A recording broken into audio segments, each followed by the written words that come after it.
ಒಂದೇ ಥರ ಚಟ್ನಿ ತಿಂದು ಬೇಜಾರಾಗಿದ್ದರೆ ಈ ಒಂದು ವಿಡಿಯೋ ನಿಮಗೋಸ್ಕರ. ಇವತ್ತು ಹುರುಳಿಕಾಳು ಚಟ್ನಿನ ಮಾಡೋದು ತೋರಿಸ್ತಾ ಇದ್ದೀನಿ. ಹೇಗೆ ಮಾಡೋದು ಅಂತ ನೋಡೋಣ ಬನ್ನಿ. ನಾನಿಲ್ಲಿ ಫಸ್ಟಿಗೆ ಒಂದು ಪ್ಯಾನ್ನ ಬಿಸಿ ಇಟ್ಕೊಂಡಿದ್ದು 1 ಕಪ್ ಹುರುಳಿಕಾಳನ್ನು ಹಾಕ್ಕೊಂಡಿದ್ದೀನಿ. ತುಂಬ ಏನು ಹುರ್ಕೊಳ್ಳೋದು ಬೇಡ, ಸ್ವಲ್ಪ ಲೈಟಾಗಿ ಕಲರ್ ಚೇಂಜ್ ಆಗೋಷ್ಟು ಹುರ್ಕೊಂಡ್ರೆ ಸಾಕು. ಬಿಕಾಸ್ ಆ ಒಂದು ಫ್ಲೇವರ್ ಇರಬೇಕು ಹಸಿದು, ಹಾಗಾಗಿ ಲೈಟಾಗಿ ಈ ಥರ ಕಲರ್ ಚೇಂಜ್ ಆದರೆ ಸಾಕು. ಇದನ್ನು ಸ್ವಲ್ಪ ತಣ್ಣಗಾಗಿ ಬಿಡೋಣ. ಈಗ ನಾನು ಮಿಕ್ಸಿ ಜಾರಿಗೆ ನಾನು ಕಪ್ಪಲ್ಲಿ ಹುರುಳಿ ತೊಗೊಂಡಿದ್ನಲ್ಲ ಅದೇ ಕಪ್ಪಲ್ಲೇ 1.5 ಕಪ್ಪು ಕಾಯಿನ ತೊಗೊಂಡಿದ್ದೀನಿ.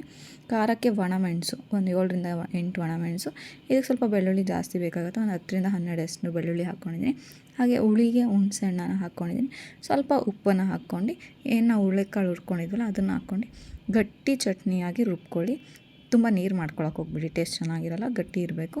ಇದು ನಿಮಗೆ ದೋಸೆಗೆ, ಮೊಸರು ಅನ್ನಕ್ಕೆ ಒಳ್ಳೆ ಕಾಂಬಿನೇಷನ್ ಅಂತ ಹೇಳ್ಬೋದು. ಈ ಒಂದು ರೆಸಿಪಿ ಬಿಸಿ ಅನ್ನಕ್ಕೆ ಚಟ್ನಿ ಮತ್ತು ತುಪ್ಪ ಹಾಕ್ಕೊಂಡು ತಿಂದರೂ ಕೂಡ ತುಂಬ ಚೆನ್ನಾಗಿರುತ್ತೆ ಟೇಸ್ಟು. ಈ ಒಂದು ರೆಸಿಪಿ ನಿಮ್ಗೆ ಇಷ್ಟ ಆಗಿದೆ ಅಂತ ಅಂದ್ಕೊಳ್ತೀನಿ. ಇಷ್ಟ ಆಗಿದ್ರೆ ಲೈಕ್ ಮಾಡಿ, ಕಮೆಂಟ್ ಮಾಡಿ, ಶೇರ್ ಮಾಡಿ, ಹಾಗೆ ನಿಮ್ಮ ಫ್ಯಾಮಿಲಿ ಫ್ರೆಂಡ್ಸ್ಗೂ ಕೂಡ ಶೇರ್ ಮಾಡಿ. ನನ್ನ ಚಾನಲ್ನ ಇನ್ನೂ ಯಾರು ಸಬ್ಸ್ಕ್ರೈಬ್ ಮಾಡ್ಕೊಳ್ಳಿ, ದಯವಿಟ್ಟು ಸಬ್ಸ್ಕ್ರೈಬ್ ಮಾಡ್ಕೊಳ್ಳಿ. ಹೀಗೆ ಇದೇ ಥರ ಸಪೋರ್ಟ್ ಮಾಡ್ತಾರೆ, ವೀಡಿಯೋಸ್ನ ಅಪ್ಲೋಡ್ ಮಾಡ್ತಾಯಿದ್ದೀನಿ. Thank you.